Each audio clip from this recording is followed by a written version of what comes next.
So here's a view from the top of our warehouse of the clinic site and what is being worked on, the platea. The work before concrete is able to be poured will take about 2 months, getting these electrical wires in the ground and then putting in 2 layers of rebar in this entire area, which will include the rebar columns and smaller pieces that just simply turn up wherever there are walls, so that the walls are also anchored. There's this little area, that's our temporary bathroom that sits on top of this septic tank, what will be a future septic tank. So it's kind of being dual purpose.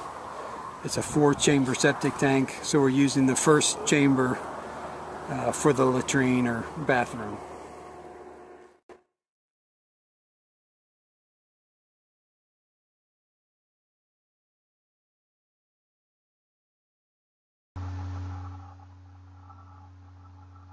Here's some of the rebar that will be used in the platea for the 2 layers that need to be put into the entire platea site.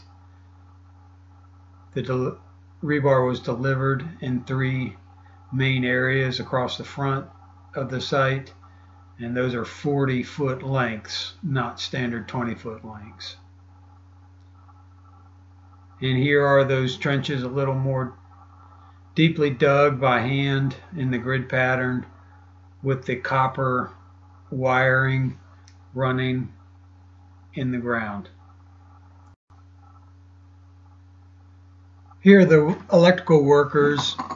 This is how they join this heavy copper wire together in the ground. It's actually a very interesting soldering process.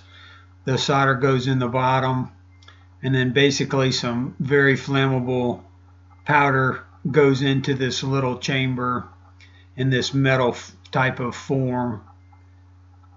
This material is then ignited and basically melts the solder to the copper wire very securely and joins those 2 copper wires together.